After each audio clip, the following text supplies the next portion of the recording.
to talk. And you'll bear with us because it's a bit long. But I think it's important that we put across what we want to say. Fellow Kenyans, as you are aware, our party had an event dubbed the Jubilee Mad Delegates Forum last week on Friday 1st, May 2026 in Narok County.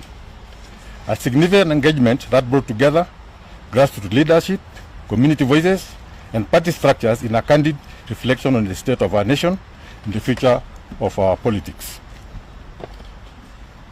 During the forum, our party leader, His Excellency Uhuru Kenyatta, addressed delegates through a phone call.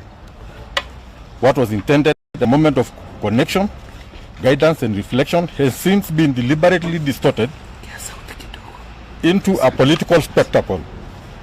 The reaction from certain quarters over the weekend has been swift, loud, and telling, not of the content of his remarks, but of the deep discomfort his voice continues to generate within the current administration. We must ask, as any reasonable Kenyan would, what exactly is so threatening about a former president speaking to the people he once led? This question goes to the heart of the matter. At a time when Kenyans are grappling with the high cost of living, shrinking economic opportunities, and growing uncertainty about the future, it is both natural and necessary that voices of experience, leadership, and perspective contribute to national discourse. His Excellency Uhuru Kenyatta's remarks were not incidentary, they were reflective. They were not divisive, they were grounded in the lived realities of millions of Kenyans. And yet, they have been met with hostility that betrayed a troubling security at the highest level of leadership. His Excellency Uhuru Kenyatta remains a statesman of immense stature within Kenya, across the region, and on the continent. His leadership record, his role in regional peace initiatives, and his continued engagement in matters of national and continental importance place him firmly within the league of leaders whose voices cannot and should not be confined by political convenience. His right to speak is not a privilege extended by those currently in office. It's a constitutional guarantee. It is anchored in the very democratic principles that define our republic. To suggest otherwise is so fundamentally misunderstood or willfully undermine the Constitution. From the very first day of this administration assumption of office, it has sought to construct a political narrative anchored not in its own vision or delivery, but in the constant invocation of His Excellency Uhuru Kenyatta as a point of blame, distraction, and deflection. Every challenge becomes his legacy. Every failure is conveniently projected backward. Every unmet promise explained away by invoking his name. This approach is not only intellectually lazy, it's politically dishonest. Leadership is not inherited blame. It is assumed responsibility. The mandate to govern is not accompanied by the luxury of excuses. Kenyans did not vote for retrospection. They voted for solutions. They did not vote for endless political theater. They voted for tangible change in their daily lives. Yet today, the ordinary Kenyan continues to wake up to rising food prices, increased taxation, limited job opportunities, and a growing sense that the distance between promise and reality is widening by the day. It is within this context that the fixation on His Excellency Uhuru Kenyatta must be understood. It is not about him, it's about the failure to confront present realities. We are particularly concerned and hit alarmed by reckless statements from certain political actors threatening punitive action against the former president, including the suggestion that his retirement benefits could be withdrawn. Such statements are not only constitutionally untenable, they represent a dangerous erosion of the respect and dignity accorded to the office of the president, both past and present. Retirement benefits for former presidents are not political favors to be granted or withdrawn at will. They are legal entitlements grounded in law, designed to preserve the dignity of the office and to ensure continuity and stability within our system of governance. To weaponize such provisions for political intimidation is to cross a line that no responsible leadership should ever approach. To those issuing these threats, we say this clearly and without hesitation: we dare you. When a former head of state is targeted for expressing his views, what message does that send to the ordinary Kenyan? To the student with an opinion, to the journalist asking difficult questions, to the business owner expressing frustration, to the young person demanding accountability, what message does it send? It sends a chilling message that dissent is unwelcome, that alternative voices are inconvenient, and that power must not be questioned. And to support our president, or the first president, in questioning what's happening in this country. It is right, and it's actually his duty. This is not the Kenya we have built, and it's not the Kenya we will allow to emerge. Our constitution is clear. The rights to freedom of expression, association, and participation in public affairs are not ornamental. They are foundational. They are the pillars upon which our democracy stands. Any attempt to erode these rights, whether subtly or overtly, must be resisted with clarity, conviction, and courage. Jubilee Party stands in his defense, and in this defense, we shall stand with him to the end of the world. We stand for a Kenya where leadership is measured not by the volume of its attacks, but by the depth of its solutions. A Kenya where disagreement is not feared, not engaged, but engaged. A nation where past leaders are respected, present leaders are held accountable, and the future leaders are inspired by example, not intimidation. We are better than this as a country and as a people. Fellow Kenyans, the conversation that began in Narok County was not about one man. It was about the soul of our nation. It is about the direction we are taking. It's about whether we choose accountability over excuses, unity over division, and substance over spectacle. No amount of noise will silence that conversation. No amount of intimidation will erase the realities facing Kenyans. And no amount of political misdirection will substitute for the hard work of governing. History is clear. Retired presidents in Kenya and across the world have continued to participate in political discourse and national conversations. Former President Moi openly participated in politics after retirement. Ruto joined hands with the late President Moi to campaign against the 2010 Constitution, and this explains why, up to now, the current administration does not respect the Constitution. The late Moi also vigorously campaigned for President Kibaki in 2007 general elections. President Kibaki continued expressing confidence in Uhuru's leadership choices after leaving office. Therefore, this administration cannot selectively rewrite the democratic principles and simply because they feel threatened. Jubilee Party therefore reminds this administration and its political operatives that democracy is anchored in constitutional freedoms, not intimidation, fear, or political persecution. No amount of threats or insults will stop our party leader, His Excellency Uhuru Kenyatta, the Jubilee Party, or any other Kenyan from exercising their constitutional rights. In closing, I would like to challenge President William Ruto to come out himself. Let him address this issue instead of using sidekicks. If he has anything to say about President Uhuru's activities in addressing the problem besetting this country or destroying this country, let him come out as a man and address it himself. He owes President Uhuru a duty to protect him, to ensure that he is respected as head of state, just as he himself will want himself to be respected after he leaves office. I like to give, because the youth are also perturbed by what's going on in this country because it's destroying their future. I like to give the youth leader of our party to say a few words before the other official also say something to the Kenyan people. Thank you. Thank you very much, members of the Fourth Estate. My name is Angel Mbuthia. I'm the National Youth Leader, Jubilee Party. And today I want to state categorically that we, the youth of Kenya, are very disappointed. Kazi yetu imekuwa kuamka asubuhi kufanya kazi ya kutafuta kazi. But the people at the top do not care about our situation.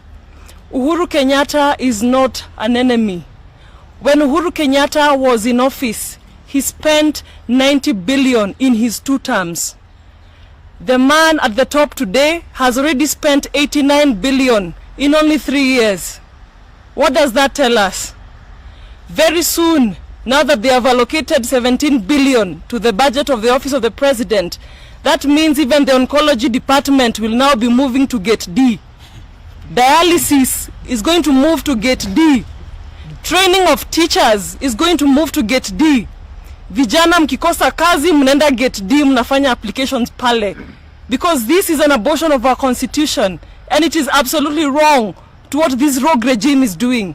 And I am very pleased to speak today, 14 months to the sunset of this regime. Members of my generation, do not allow this to happen a second time. If we allow this rogue regime to come back into power, we will be the ones to lose the most, the biggest and the mightiest. Let us ensure that we continue loving our nation, because even with that 89 billion, our education sector was working. Dr. Fred Matiangi and Uhuru Kenyatta were busy pushing for this nation.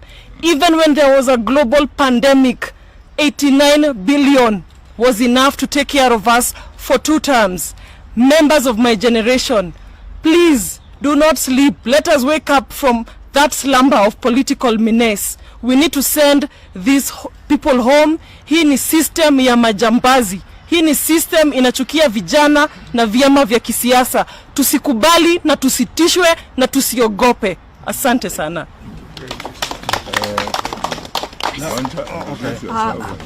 Thank you very much. My name is Wanja. I just wish to ask members of the press to actually play the clip where Uhuru made that phone call. I don't see anything else that would have annoyed them much other than the fact that he called for democracy. He also called for people to respect political rights of others. Under this regime, political parties in Kenya have been having a very high mortality rate. Is it mortality or morbidity? They have been dying. Look at some of the most prominent political parties now that are having a lot of grudges, and we know who is the undertaker and we know who is behind all this. Like all other employees who have worked and left their workplaces, Uhuru Kenyatta has a right to his pensions. We cannot decide that out of him exercising his political rights, we can take them today and then tomorrow when he quote unquote toes the line, you give him back his money.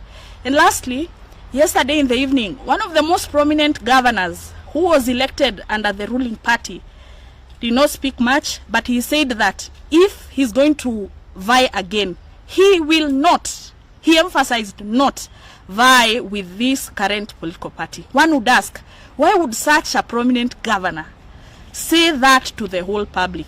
It is because, like all other people who are elected under that party, they do not have faith in this regime.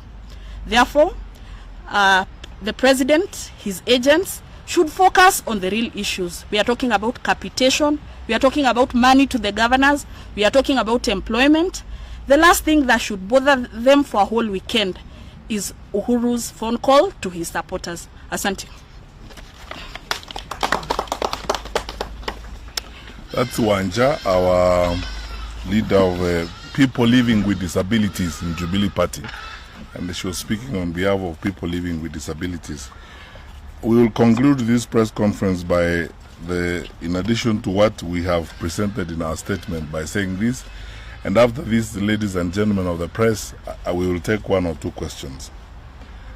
There is a time in life you hope that in a serious country like ours, there are things you do not need to spend time on. I mean, there are retired presidents across the continent. In Nigeria, there are, I think, 3 or 4. President Kikwete is here in Tanzania. In Botswana, there are quite a number. In Mozambique, there are quite a number.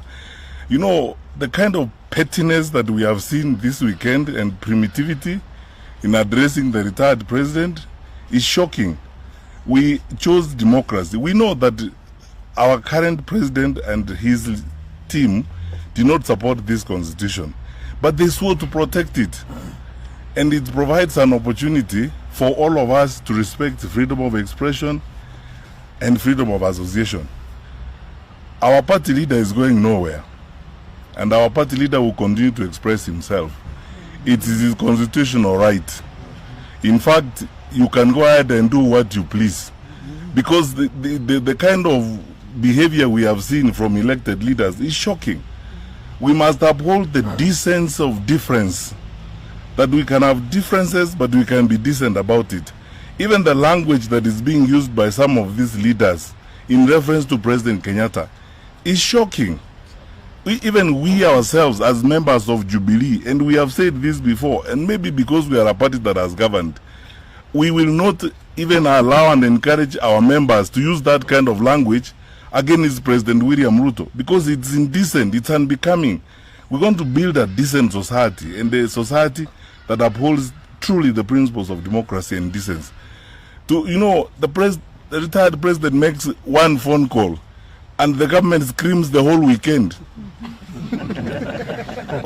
What kind of people are these? And we are reading now, the Kenya National Bureau of Statistics, a public sector government agency, has told us clearly with data and statistics that 2/3 of the stories they have been telling us are just blatant lies.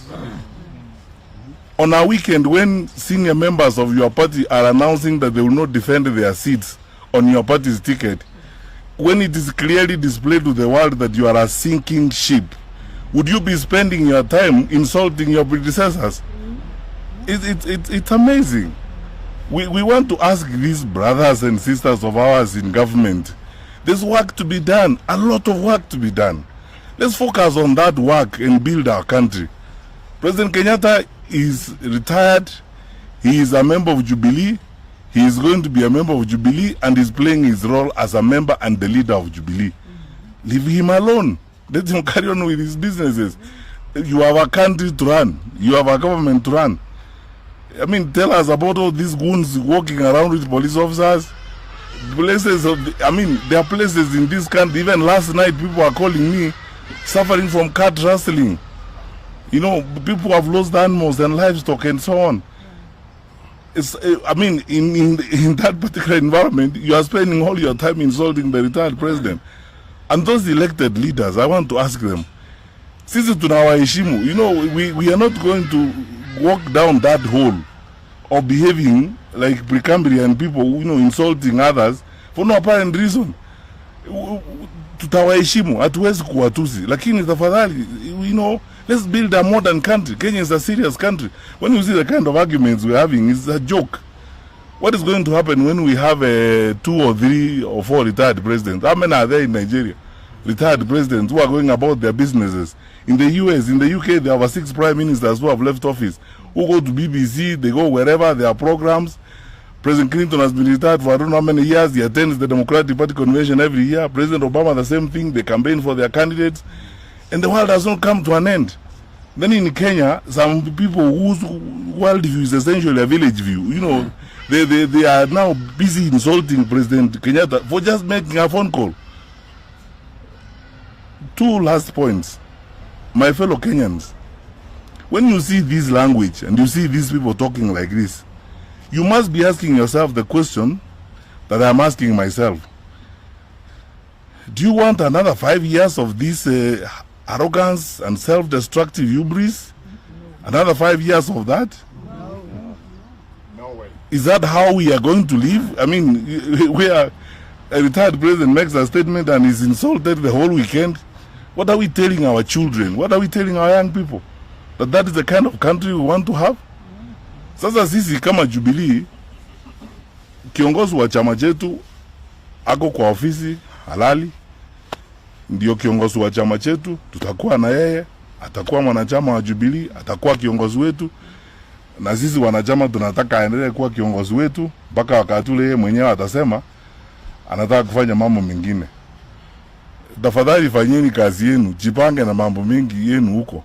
I thought you would be panicking about even some of the members of your party who joined us in Narok, and they were telling us they are leaving that sinking ship, and we said we welcome them. And I want to use this opportunity again to say we welcome them because they are fellow Kenyans.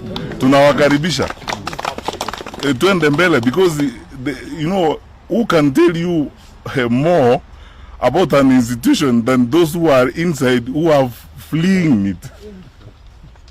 So tufanye kazi ile iko, the way President Kibaki used to say, let's focus on the work we have of building our country, and let us ensure that you know, everything is going well. Finally, I want to use this opportunity to say this. If you actually needed a reason to know how this administration is totally out of touch with reality, look at Finance Bill 2026 they are published. Mitumba traders will be taxed. We have introduced you. I don't know where they live. They live in some alternative universe. But my parting words are these, fellow Kenyans: don't lose hope. Don't give up hope. 14 months down the road, we will turn the corner. We are going to change things. Our country is great. It has no problem. We are better than this, and we are ready to recover our country from the hands of these fellow Kenyans who have different interests from those that all of us have. But we will engage with them in respect, and respect the officers they have, because we respect our constitution, and we ask them to do the same. As I said here, some of the language they use, even we who are in the opposition cannot use it against President Ruto, because that is not how our country grows. Na tunawaeleza tafadhali, let us espouse the decency of difference. You can be on different sides of the argument, but be decent about it. And for those others, like those elected leaders who are speaking as they are speaking, please grow up. You know, please grow up. Kenya is a serious country. We are 63 years into independence. Grow up. Conduct yourself as leaders. Thank you. Yeah. Yes, we'll take questions, and I want to announce that 2 or 3 of us will be here to address the local language stations. Zach and one other member of our NEC will be here to address local language stations after this, basically, to translate this. Yes, sir. Yes, sir.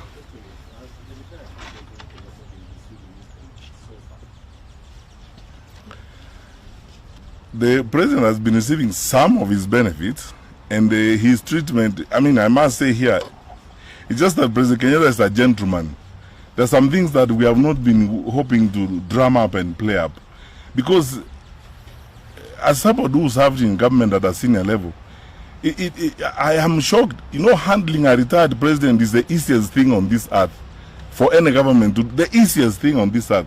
Because the constitution prescribes what he should get and how he should be treated. When the cars are 4 years old, they are supposed to be replaced. When the employees he decided to go with are treated differently and so on. I mean, when the president can't even be given very basic benefits that he deserves, it's just that he's a gentleman. He doesn't want to make issues about it. And then he's focusing on going on with his life. I think it's upon the conscience of those who are in leadership to respond to that question. Next. We just wanted to know the issue of Kalau. Are you going to field one candidate as the reunited opposition? First of all, on Kalau, by the way, we've had and we have told, we have people in the field who are documenting information. We hear there are people aligned to this administration who are buying ID cards, which is a very, very serious offense. And they have already started what they are very good at, bribery and pouring money, and you know, running around households and giving people money. That's what they are famous for. And we're asking the members of the public in Olkarao, please, the money is yours that is being stolen. That's why there's no money in school. That's why we have challenges in hospitals and so on. That money has been diverted to come and bribe you. So if you take it and spend it, you're not making a crime. It's your money anyway. But we are in consultation. Our NEC as Jubilee will meet tomorrow, and we will consult. We are members of the United Opposition conscientiously. We have decided to be part of the united opposition. We will consult with the other necks of the united opposition parties. I think we will come to a conclusion and a position that's agreeable to everyone. I don't want to preempt that decision and that announcement because I don't want to take my brothers and sisters in the other parties for granted. We respect each other's institutions. They are doing their own meetings. We will do our neck tomorrow, and then we will converge and take a position together, which we will communicate to the public. That's how we would like to operate. Would we see the president hit the road on Kalau? Now you're asking a different question by which you are putting the cart before the horse, my friend. Yes. My name is Shazima from TV47. One of the issues that members of the government, especially the Minister of Interior, was accusing the president is supporting the opposition. And there has been talk of the president, former president, having a hand in this new outfit called Linda Mwananchi. Is that something you're aware of? Is that an outfit you'd be open to work with in the future? First of all, there are two questions in one. First of all, Jubilee is a party in the opposition. Uhuru Kenyatta is a party leader of Jubilee. So how can you accuse him of doing what his position is supposed to be, namely leader of Jubilee? How is he committing a crime by supporting his party, which is not in government? Jubilee, we are not in government. We are not part of government. So how can you accuse us and accuse our party leader of doing what he's supposed to do as our party leader? Secondly, about the activities of the president, to the best of my knowledge, and I want to confirm here, our president is a very law-abiding citizen, doing his judicial responsibility as the leader of Jubilee, consulting with Jubilee leaders and working with Jubilee leaders. Will we as Jubilee work with leader Mwananchi? Of course, we will work with all people who want change in this country. Yes. We'll work with all people. I mean, I don't know how many of us would like to see this administration in power 1 minute longer.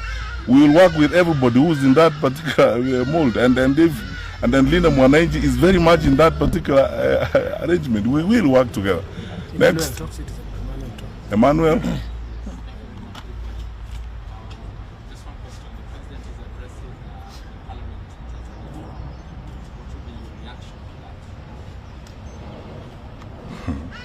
I wish he was exporting good manners